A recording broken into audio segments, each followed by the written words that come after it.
topics and opinions expressed in the following show are solely those of the hosts and their guests and not those of W4CY Radio, its employees, or affiliates. We make no recommendations or endorsements for radio show programs, services, or products mentioned on air or on our web. No liability, explicit or implied, shall be extended to W4CY Radio or its employees or affiliates. Any questions or comments should be directed to those show hosts. Thank you for choosing W4CY Radio.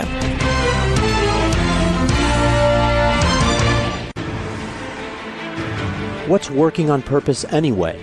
Each week, we ponder the answer to this question.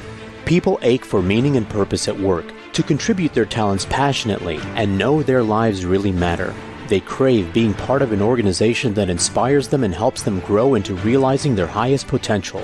Business can be such a force for good in the world, elevating humanity. In our program, we provide guidance and inspiration to help usher in this world we all want, working on purpose. Now, here's your host, Dr. Elise Cortez.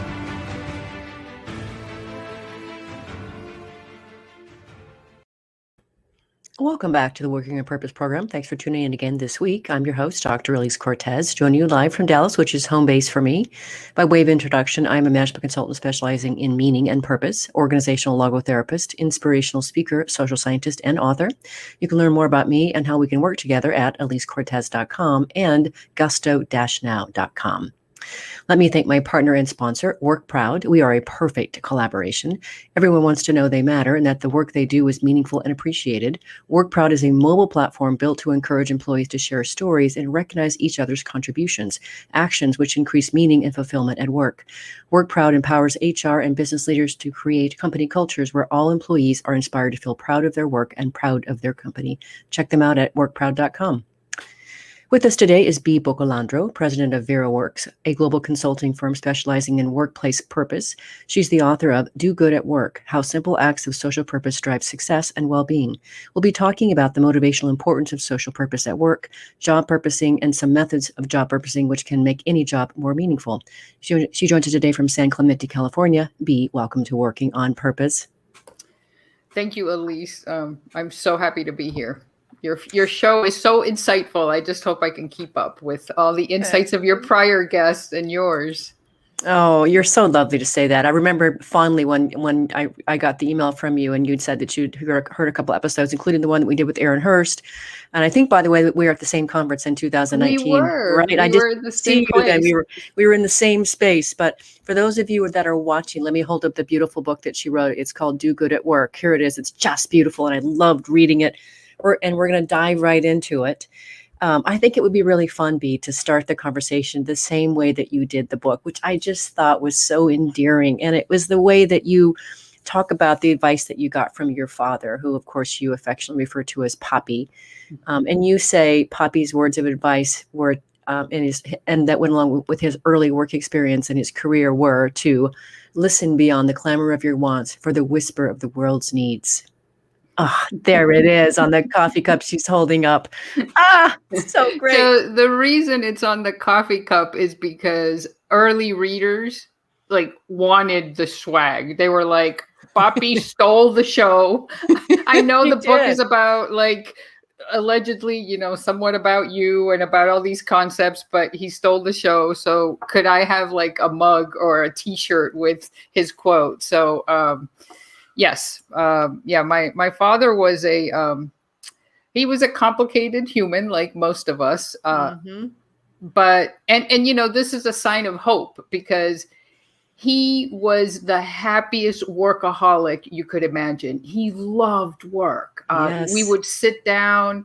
He would eat much later than us because he worked late and he'd be back at 10 p.m. and he would always have the same dinner. It was a T-bone steak with a gin and tonic.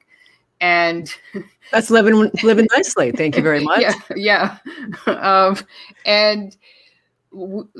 My siblings and I would sit around the table and just have our chins on our hands and go, Bobby, tell us work stories. They were just he would be telling us about a meeting sometimes, things that we would ordinarily think are not that exciting, but the way he told it and the way he lived work, the way he embodied work was riveting. Mm-hmm. And it's because in large part, it's because he embodied this quote that he saw work as an opportunity to look beyond our own selves. And, all that chatter in our heads, like, oh, wouldn't it be great if I got a promotion, or wouldn't it be great if I owned this, like all that chatter. And, or even the chatter of like, I don't feel very secure in this meeting, to just go beyond all that chatter in our heads to the realm of like, what can I do for the world? And he did that often. And the book starts with an example of him sharing with me. I'm very young. I'm 5 or 6 years old. That he was a transportation engineer, and so he was designing all these roads and these, ramps that to get traffic to where it's supposed to go in a very narrow strip of land near the Caracas airport. I was born in Venezuela to Venezuelan parents. So this is all happening in Venezuela, and as he's designing this, he thinks, hey, there's a slum on the side of the mountain, and what if we gave them beach access? Because they didn't really have beach access. I mean, they had to risk their lives to get beach access. So he puts a pedestrian bridge in to go to the beach, and it's the part of the whole blueprint that he's proudest of, and he's just relishing telling me this story about how these families who can see the blue water from where they live haven't been able to, dip their toes in it. And so, and this is the practice that the book talks about, which I dubbed job purposing, and which he routinely applied. Mm-hmm. That is you see why I wanted to open the conversation with that, because it's so promising, right? That he gets to give all these people beach access. I was just talking to a friend who was saying, when you grow up in neighborhoods that don't have a pool or anything like that, or you don't learn how to swim.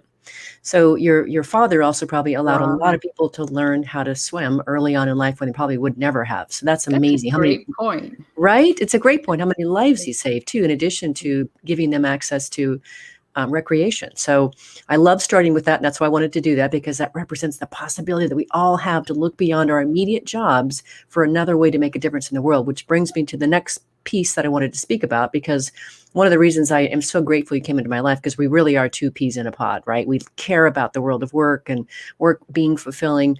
And I love what you say here in your book. You say, quote, if our daily labor meaningfully contributed to others or to societal causes, had what is known as social purpose, the world would certainly be more just, kind, and pristine, just like we're talking about.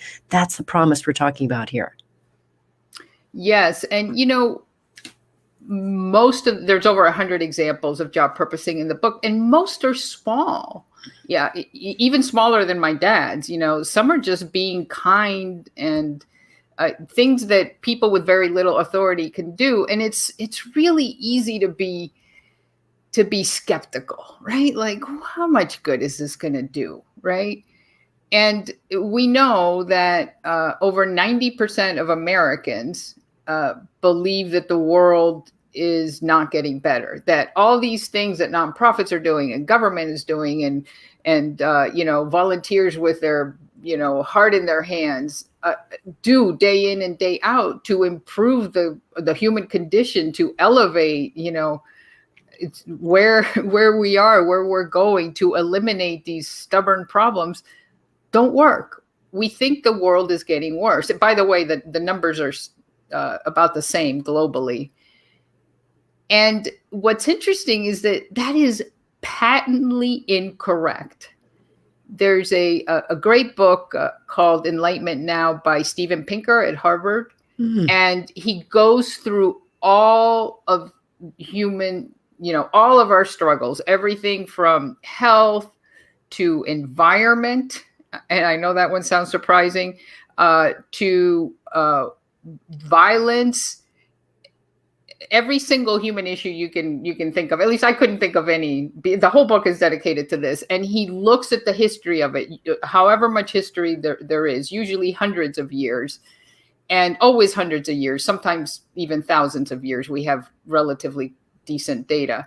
And on every single one, every chapter, it's the same conclusion. Like, there is no question that the trajectory is upwards on every single one of those. Now, that's not to say that there aren't periods of time sometimes, and I think this is important to say right now because of what we're living through, but there are periods of time, sometimes 2 years at a time, sometimes 10 years at a time, where things slide backwards, but they're dips in an upward trajectory. So the point is, these things that we are doing, they're working. And if we could do more of them in the place where we spend the majority of our waking hours, which is work, the planet would look different, because that's a place that we've been hesitant to go beyond our jobs and to do what my dad did. And like, no one, he didn't really have permission to do that. He was an engineer. He just snuck it in there. Yeah. He just snuck it in there. And it usually goes well when people modify their jobs to do good. Mm-hmm. So yeah, I really believe that quote, the one you read. I think that if enough people use their jobs as a platform to do more good in whatever way they can, I do think the planet would be unrecognizably different. And, one other point, Elise, which relates to your book, which, I think is fantastic, is that, my book it's meant to be accessible to basically anybody who's willing to read or listen to a book. And it's a step in a direction. But what I hope it does is pivot people toward a deeper reflection on what it is that they do at work and why they're doing it. And then, another way that things could be unrecognizably different is that, there'll be more people. If more people job purpose, it sends you in a different direction. You're looking at the world with a different lens, with a different mindset. And that you might end up doing logotherapy. You might end up doing, you know what I'm saying? Like me. Exactly. And so it can lead to much deeper work. And I've seen this happen where it does lead to much deeper work. Well, and that is definitely the work that I'm up to too, as well, B. That's why I think I connect so strongly with you, because I am out definitely to invite more people on that path. Join us, looking for a bigger ripple, a bigger wave. Because I'm out to help raise the awareness of the universe so that we can really help co-evolve the planet that we're living on. Yes, absolutely. And to that end, what I think is great is you in your book give us a really tremendous foundation that this has already been in place with us for years. This is just so great. Get this, listeners and viewers. This is so gorgeous. She says, I quote, "Anthropologists now know that prehistoric humans worked not for their own families, but for the collective. Thousands of generations of ancestors bestowed on us an instinctual longing, innate ability, and great joy in performing work that has social purpose. We are so hardwired to make work-based contributions to society that it's actually good for us." Amen. Yeah, it's, this isn't like the idea of job purposing. It's not something to bolt on. It's not like some modern technology, right, that we're adding on. It's actually restoring what we have done for most of humanity. And this is a much longer conversation, but things started going sideways when we got into agriculture.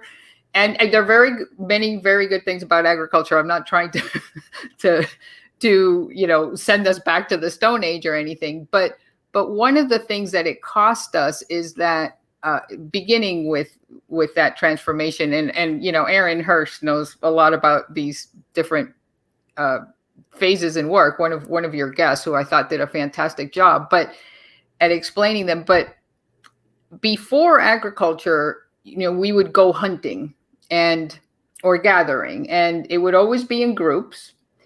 And when we brought down the woolly mammoth, everybody didn't grab a piece of the woolly mammoth and take it back to their individual hut or cave for their personal icebox to then give to their 2.4 kids and their spouse. That's a new thing, right? the woolly mammoth was a collective good for the collective celebration that night. And similarly, when we built huts, we didn't just build our own hut and then go like, ha ha, sit there and watch our neighbors like suffer doing theirs. We would systematically build every single hut. Like everybody would help with every hut, unless you were tired or you had a sprained ankle, and then you could take that day off.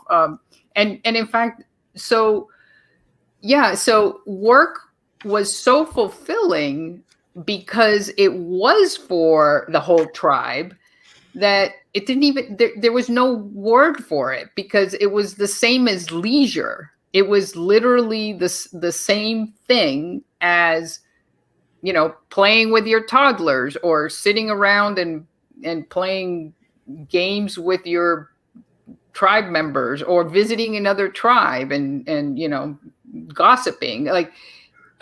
So really, job purposing is about restoring what is rightfully ours. And we've kind of lost touch with it. Yeah, and I also like how you're weaving together back in the day, if you will, where that there was just a seamlessness to all this, our work and our living, that was all just part of life in general, which is how I see it today for myself. So I think there's such a beauty that beckons us with that. Yeah. And on that note, let's grab our first break. I'm your host, Dr. Elise Cortez. We've been on the air with Bea Bocalandro, who is the president of VeraWorks, a global consulting firm specializing in workplace purpose. She's the author of Do Good at Work, How Simple Acts of Social Purpose Drive Success and Well-Being. We've been talking a bit about what is social purpose. After the break, we're going to get into job purposing itself a bit more. Stay with us. We'll be right back.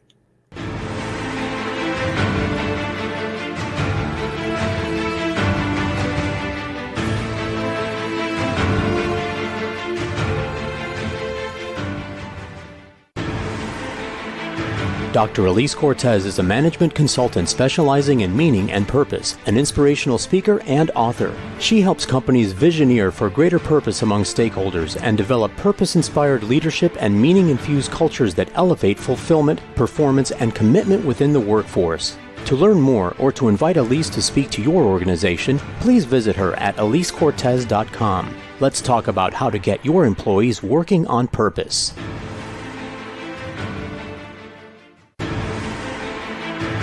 This is Working on Purpose with Dr. Elise Cortez. To reach our program today or to open a conversation with Elise, send an email to Elise, A-L-I-S-E, at elisecortez.com. Now, back to Working on Purpose.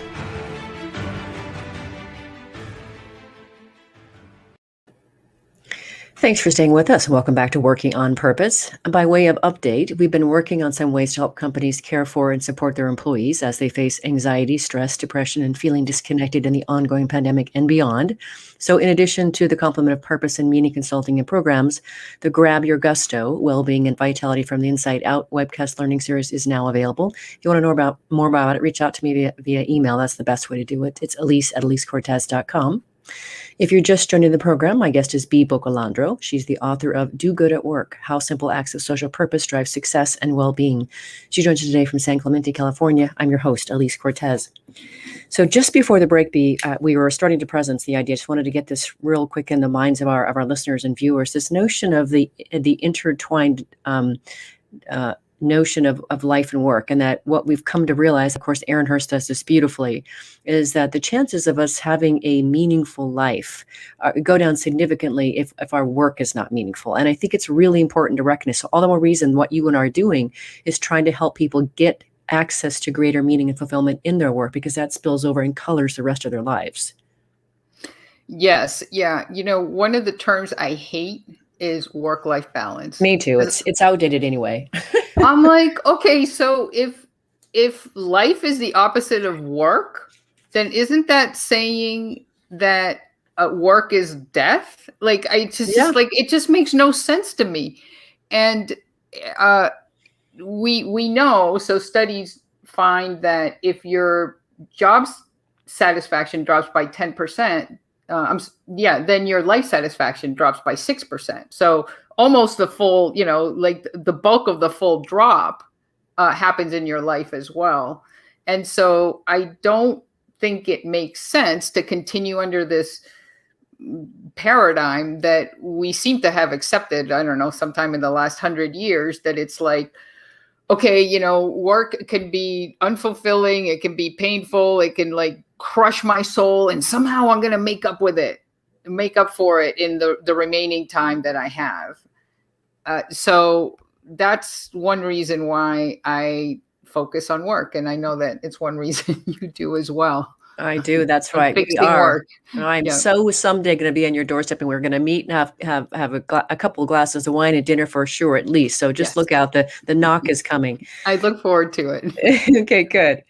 All right. So for our listeners and viewers who haven't yet read your book, as I have, I think it would be really good for us to define what you mean by job purposing. So how would you say that in crisp, easy terms for them? Yeah. So job purposing is any action that you take as part of your work week that is a meaningful contribution to others. So it can be to a customer, a coworker, or something like that, or to a societal cause. Okay, so what's beautiful about that, and let's layer in some logotherapy too while we're at it, shall we? So for you listeners and viewers who heard me talk about this, what I would call that from my logotherapy practice is that self-transcendence. And so it's when we actually transcend ourselves in order to take care of and focus and care for others. And that's where a lot of the meaning comes from. So it's just a beautiful tap into that.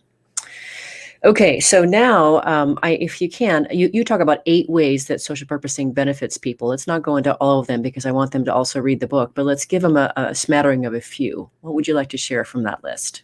Yeah, well, because we're living in very stressful times, I think a really apropos one is stress and even anxiety. Mm-hmm. And so this is, it's like magic. I've actually tested this many times. Now I've done it on webinars, but when I give keynotes in person, I often start off by saying, okay, take the next 5 minutes, everybody in the room, and do something nice for someone. Mm-hmm. And I give them some suggestions, like go into LinkedIn and give someone a positive recommendation or whatever.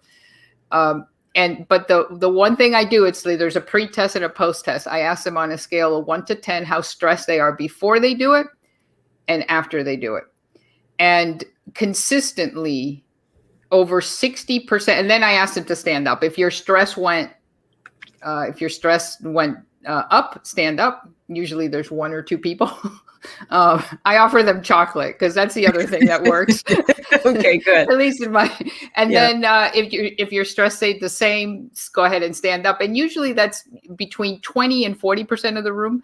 And then if your stress went down, stand up. And people are hooting and hollering and high-fiving each other because not only are they less stressed, but as they just got some dopamine, they just got some oxytocin, they just got some serotonin, right? Mm-hmm. So if you do this, this being job purposing, that was 5 minutes, and I don't allow them to spend more than $5. So it's 5 minutes, $5, just a very small thing. We are so sensitive to acts of social purpose. That means, doing good for others or for a societal cause, that very small dosages make a big difference in our mental health. So yes, stress, and there's studies showing that it reduces anxiety too. So,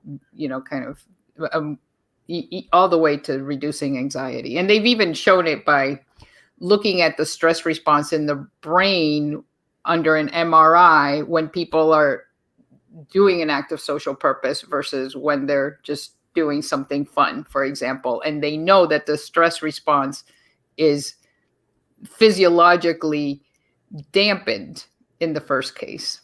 Mm-hmm.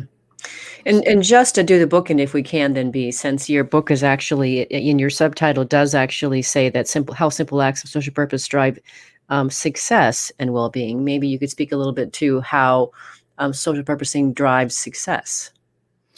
Yeah, so there are more and more studies showing this. There's a very one of my favorite studies was done by John List and his colleagues. He's an economist at University of Chicago, and they went out there and they posted a job out there, and then they got recruits, and it's all online, so no one talks to each other.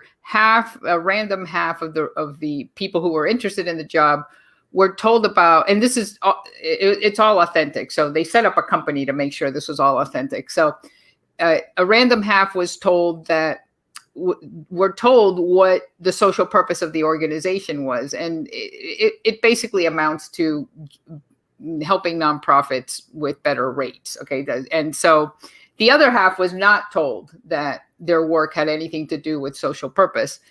And they found that those that knew, that were aware that what they were doing had some social purpose, produced more than 20% more. So this is like productivity. And they slacked off less too. And their work was equal quality. So even though they were working much faster, they were taking fewer breaks, their work was equally good quality. Mm-hmm. And so we know, and you know what, if you went to, they didn't do this in this experiment, but they did in another experiment. If you went to these workers and you tell them, hey, that's really great that your productivity was so much higher than your colleagues just because you cared about, these societal causes, they would deny it. They'd be like, oh, I don't think so. That's not why. All of this is happening subconscious. So, and in fact, it's so powerful, the productivity boost, that we know that economists have a fancy term for it. It's what is the term? Donative labor hypothesis, which means that they couldn't figure out for the longest time why nonprofit workers are paid less than for-profit workers for comparable jobs, like director of marketing, because in a market economy that shouldn't happen. And what they realized was that essentially, if you don't have social purpose in your job, like if you're not doing any good on a day-to-day basis or week-to-week basis for others or for a societal cause, you basically have to bribe people to do the job. Like that's how big a difference it is.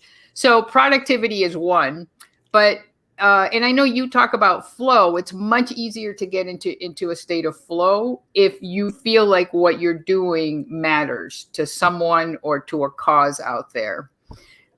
You're also less likely to, of course, your satisfaction goes up. You're 10% more likely to get a raise and 40% more likely to get a promotion. So, and there's more, but yeah, I think go on. we're convinced. I hope listeners and viewers reach out to me and tell me if you're not convinced. Okay, if you are, do that too. But so let's get into this next piece. To me, I think this is just so obvious, right? Otherwise, I wouldn't have spent the last 20 years of my life somehow focused on meaning and then identity and then purpose and passion and now well-being and consciousness.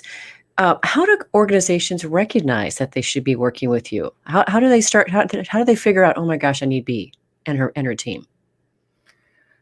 Well, there are several paths there. Unfortunately, one of the paths, but you know what? Wherever it starts, I kind of go in there hoping for the best. One of the paths is like organizational shame. Like, we can't keep up with our competitors. They're doing all these positive things out there. We need to check off that box. What's amazing is that in this last year, I have seen none of that. So and I get approached a lot because, of course, I have a book out and, I'm doing things like this. So what I'm finding that the pandemic era has done to us, which of course isn't just pandemic, but it's, it's an economic crisis and it's a divisive crisis. I mean, we have multiple crises going on, is that those who contact me from organizations to job purpose or to bring social purpose into organizations, they mean it more than ever in my career. And I've been doing this for 20 years. I think that there's this like realization that it's pointless to do things that are pointless for 40 years. Yeah, right. Finally. And this authentic desire to do something about the suffering, which is just sometimes very personal. Sometimes it's a little bit more distant, but it's evident to everybody. Mm-hmm. So, yeah. So there are many paths. So so that's one, is that you have leaders going, okay, I see it. I've listened to you, Elise, or I see the possibility, and I want to do good at work, or to have, do work that has purpose. But sometimes it's something very specific. So it might be something like, hey, we've been doing this event every year. It's a charitable event, and we loved it, and people got a bounce in their step, and then somehow it stopped working. So can you help us figure out what went wrong? And then I spend a lot of time analyzing data. I'm a nerd, kind of like you. So another path is where they'll say, hey, we're doing this, but we don't really know if our associates love it. We don't really know if we could be doing it better. We actually don't know if we don't have our own evidence that the things that you cite in the book that should be happening, higher productivity, higher engagement, higher retention, all those things are happening. So can you help us measure it and see if that's happening? So I guess there are many, many ways. Lovely. The reason I wanted to bring that up, is I wanted our listeners and viewers to be thinking about, well, gosh, are some of those symptoms present for us too? And oh yeah, ding, ding, ding, ding. That's our issue too. So raising awareness again. I'm very much committed to the path of helping to enliven this space, so that we can pull more people into the space of meaningful work and fulfilling work, where we create these cultures that people actually thrive in, they want to come to, and that business really is a force for good in the world. So I love that I get to share you with my listeners. So on that note, let us grab our last break. I'm Elise Cortez, your host. We've been on the air with Bea Bocalandro, who is the president of VeraWorks, a global consulting firm specializing in workplace purpose. She is the author of Do Good at Work, How Simple Acts of Social Purpose Drive Success and Well-Being.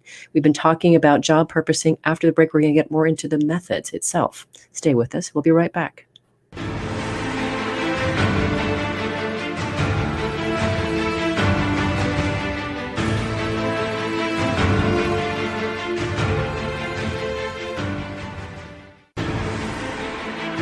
Dr. Elise Cortez is a management consultant specializing in meaning and purpose, an inspirational speaker and author. She helps companies visioneer for greater purpose among stakeholders and develop purpose-inspired leadership and meaning-infused cultures that elevate fulfillment, performance, and commitment within the workforce. To learn more or to invite Elise to speak to your organization, please visit her at elisecortez.com. Let's talk about how to get your employees working on purpose.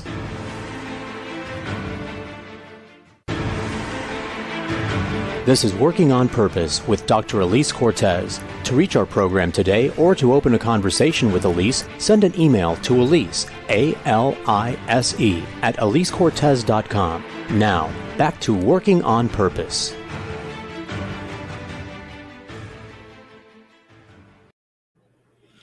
Thanks for staying with us, and welcome back to Working on Purpose. I'm very excited to share with you, as Bea alluded to earlier, that my Purpose Ignited book is out. It's on Amazon now. And I really wrote it to awaken readers to their passion and purpose and help transform them into inspirational leaders who enliven the workplace and elevate the contribution of business to its stakeholders, as we were talking about before the break. Thank you for picking up your copy and for reading. We can also talk about implementing the Vitally Inspired Leadership Program for you and your teams. You can reach out to me at elisecortez.com to talk more about that. If you're just joining us, my guest is from San Clemente, California, Bea Bocalandro, the president of VeraWorks, a global consulting firm specializing in workplace purpose. Her book is also summarized in a Harvard Business Review article entitled Why Your Values Belong at Work. So you can Google that and get a hold of that as well while you're waiting for the book to arrive. I'm your host, Elise Cortez. So before we get into the actual methods, Bea, I really think it would be useful for our listeners and our viewers, and especially those who are more right-brained, if you could just say a little bit about your methodology, because I think what I've come to understand in the work that I do is people find meaning and purpose very gooey. Um, and so if you could just say a little bit about your approach, your methodology to working with organizations to help them job purpose. Yeah. So actually, what I have learned is that if you're doing good at work, anywhere you start works. It's just as humans, we are so in the US in particular, we get stuck with all these imaginary barriers. It's like, well, I don't know what good to do because I don't know what my life's purpose is. Yeah. And I think that that's a noble journey to go on to discover your life's purpose. And I know we're using the same word here by social purpose and your life's purpose. But what I want to say is that you can job purpose if you have no idea what you're passionate about, if you have no idea what your life's purpose is. So let me give you an example. So there is a gentleman, his name is Leroy. He works at a parking garage. I remember him from your book, of course, yeah. Do Tell. Yeah. So, like, how the heck do you make a meaningful contribution to others or to a societal cause? Well, he noticed that some of the tires were bald in the cars that are parked, and he thought, wait a second, this is dangerous. I know that this is one of the major contributors to highway fatalities out there is bald tires. So he now, well, not any longer because he got promoted, and then he got another job. But what he started doing was just measuring tire tread. It takes him like a few seconds on every vehicle. And then if a tire is bald, he gently tells the owner, and he says that he's gotten hugs from, single mothers saying, oh my God, I have a 3-year-old and I had no idea, thank you. So on a weekly basis, Leroy is reducing highway fatalities. That is job purposing. And now, if he had been working somewhere else, which is the job that he actually ended up getting promoted to by a customer who was just incredibly impressed by him, he's an office manager. And I'm sure that there he's job purposing in a different way, because he has this mindset of looking at work as a possibility for doing something that matters. So the good news is that it doesn't really matter where you start as long as you believe it's a meaningful contribution. Mm-hmm. And so my method with companies is, with an organization, it's different. It starts with the discovery, like what's working, what's not working. Then it goes to the design, and then it goes to the activation. But even in the discovery, one of the funnest things to do is to discover all the ways that people have been doing it. And many times the C-suite has no idea, right? Yes. I can so imagine, yes. And then sometimes it's just taking those to scale and go, do you realize that you have salespeople that in every sales call, they're educating their prospect on, and this is for a healthcare related company, they're educating their prospects on how to identify the signs of a stroke. And they're like, no, we had no idea. And then when I shared who it was, they were like, those are our best salespeople. Mm. And ding, so, ding, ding. Yeah, ding, ding, ding. So, it's first discovering where the bright spots are, where they're not, like then using that context to design ways, and then of course finding ways to activate them. So one kind of result of that process is Caesars Entertainment.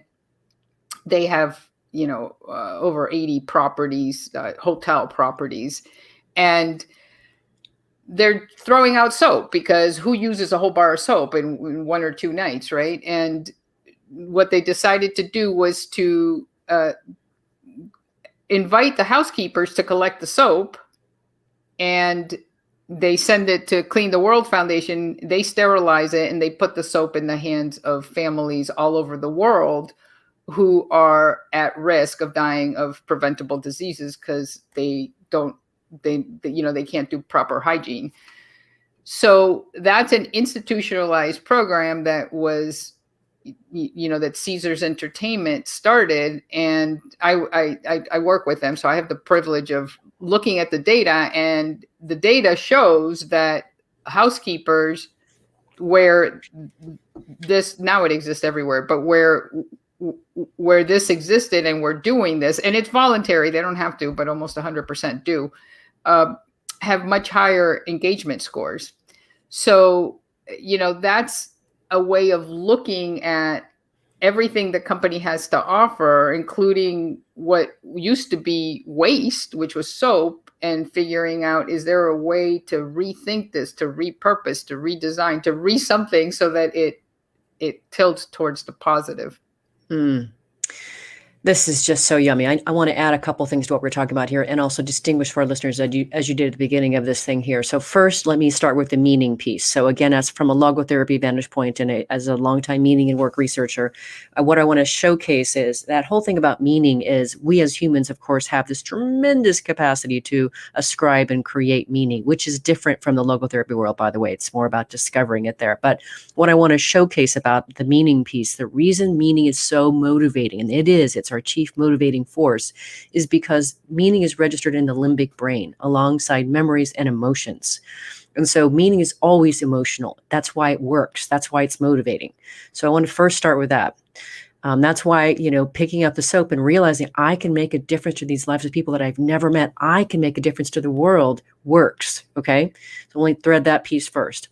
The second piece I want to thread into the purpose piece, because you did that so beautifully, is you're right. I work on the big core, ultimate North Star piece of purpose, generally speaking, which is different than what you're talking about. So what's so great about what you're saying and giving us access to is you don't have to do that work. It is a lot of work to go and discover that real core access piece of yourself. But what I love about the work that you're doing with us, B, is that by job purposing, you can discover a way, a social purpose, a way to be able to meaningfully contribute to the world through your talents. And that is different than going to find out what it is that is ultimately and uniquely you, totally different lens and vantage point. So that's how we would distinguish the meaning and purpose part that you were talking about. I don't know if you want to add anything to that, but it was important for me. That's perfect. That's beautifully said. And that's why I use the term social purpose. I get that. Because I just want to distinguish it from, yes, that's beautiful. Perfect. I know, this is just yummy. So, okay. So I wanted, what you did there with the Caesar's Palace initiative there, and the soap is beautiful.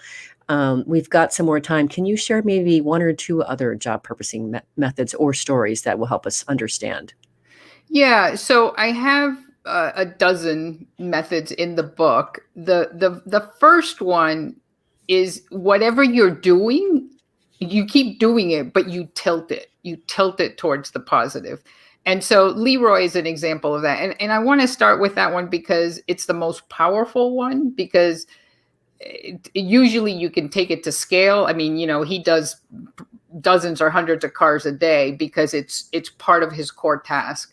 But I will say that, again, it's actually a baker's dozens. There's 13. So there are 12 other ways of doing, because people get stuck. It's like, well, all I'm doing is I'm on a spreadsheet. How am I supposed to job purpose that? There's probably a way, but if you can't find it, don't worry, because you don't have to do it that way. There's many other ways. So let me share a different way. So this is the back cover of my book. And if you can see there, it says Habitat for Humanity. Yes. Right? Right next to Morgan James Publishing, my publisher, who I love. So I'm happy to give them this commercial. And so this method is give space to a cause. And so, here is space. It's actually very, very valuable real estate in this case on the back cover of a book. And this was them. It was not me. This was Morgan James. One of the reasons I chose them, frankly, because they did it on the letterhead as well. So I saw that. And they're like, hey, is there a way we can use this space for a cause? And that's one way to use space for a cause. A totally different way is how an IKEA store in Italy does it, where they're like, hey, there are these stray dogs out there. We have these beautiful living rooms. Wouldn't these dogs be happy there, and our employees are happy to take care of them, and our customers are delighted by them. So basically, their IKEA store doubles as, you know, a dog sanctuary. And that's another way to use space for a cause. So so that's two methods, right? So tilt whatever you're doing to the positive. And sometimes tilting what you're doing towards the positive can be something very small. So let's say that you're purchasing you know, whatever, pens or something. You can go, hey, is there a way I could do this that makes a meaningful contribution out there? And it's like, well, yeah, let me just see if there's a Black-owned business that manufactures pens, or let me just see if there's pens that don't, you know, end up being plastic in the ocean, that somehow they figured that out, or maybe made out of bamboo. So whatever you're doing, is there a way to do it differently? So two methods, and then I'll share one more because it's so accessible and it's so powerful, and it's just, what if you just decide to be kinder than you have to be? You know, I love that. You know, like, someone who practices random acts of kindness, I love that. It makes a huge difference, and it's just like, you know what? You can even like go into a meeting and go, I'm just going to make sure that I say something kind to all three people in the meeting, and that's it. Yeah. And, you know, pretty much all of us have that opportunity, if not in a meeting, if not in person, or if not over Zoom, over email, over text, over social media. Like, even if it's just that's a meaningful contribution to the other person. It really is. And it's so easy. And it's so easy to make someone's day. I do it every single day. It's just part of my thing. I love it. You already mentioned this with the back of your book, and I didn't even think about that, but I did want to see if you could just share with us what your own story about job purposing. How do you practice social purpose in your work beyond what you shared with the Habitat for Humanity? There's something else you could dig up. Right. Well, I mean, I'm fortunate because I have crafted a job where it's all job purpose. I mean, right. It's all yummy and meaningful everywhere you go. It is. But I will say, and so, you know, I get into flow really easily. I love my job. You know, that's not to say there are days that I want to there aren't days that I want to pull my hair out. There are. But because so one of the things I do is I try to get simple ideas out there for people to job purpose. And I'm like a researcher at heart, you know, and I do research as well. Yep. I mean, I've written all these research reports, but so I always test them first. So for example, like my last blog post the suggestion was, and it was taken from Dr. Angela Damery, who said this to me. And so I just kind of plagiarized it and shared it with others. But basically it's like, what if every morning you ask yourself, who am I going to pleasantly surprise today? You know, and I love it. And so, of course, I tried it for a week before I put it up there just to make sure it worked and what the wording was and stuff. So the advantage of what I'm doing, which is like I'm always testing things, is that on any given week, I'm testing something different, some different way of job purposing. But and you know, that's kind of where I've ended up. And even with my customers and with my clients, I actually tell them, you know, I'm not going to charge you for this, but whatever job purposing we come up with, it's like, I want to experience it with your team members. And so, you know, let's find a way to do that. And so I have like a really vast menu of job purposing that goes on all the time. But one thing, you know, you asked about the journey, and we'll have to wrap up soon here, B. So because I want to be sure. Well, the only thing I want to say, I didn't want to go into the journey because I figured next call. No, but what I want to say is that it's perfectly normal to fall out of it and then have to find it again. So even with the advice of my dad at 6 years old, I just want to tell your listeners, I had a lot of help early on this. And I have spent months and years like totally not job purposing, not feeling fulfilled, not feeling ignited by purpose, my productivity down. And so, you just come back to it. Yeah, I love that. Well, we did it, Bea. We got all the way to the end of the show so quickly, how fast it evaporated. I loved having you as a guest. Thank you so much for finding me, for creating this book, for being you, and sharing your just beautiful wisdom and soul with us. Thank you so much. Thank you, Elise, for your work. Yeah. Thank you.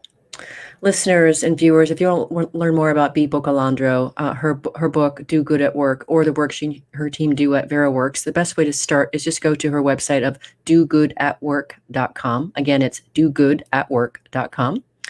And thanks again to our partnering sponsor, WorkProud, which helps companies build a platform where your workforce receives meaningful feedback. And thanks for their work from people across the company. Last week, if you missed the live show, you can always catch it via recorded podcast. We were on the air with Steve Rush from London talking about his book, Leadership Cake, which describes his methodology for building effective leaders. Next week, we'll be on the air with Jane Firth and Dr. Andrea Zenz talking about their newly released book, Grit, Grace, and Gravitas, the 3 keys to transforming leadership, presence, and impact. See you there. Remember that work is at least a third of our life, so let's work on purpose. We hope you've enjoyed this week's program. Be sure to tune into Working on Purpose, featuring your host, Dr. Elise Cortez, each week on W4CY. Together, we'll create a world where business operates conscientiously, leadership inspires impassioned performance, and employees are fulfilled in work that provides the meaning and purpose they crave. See you there. Let's work on purpose.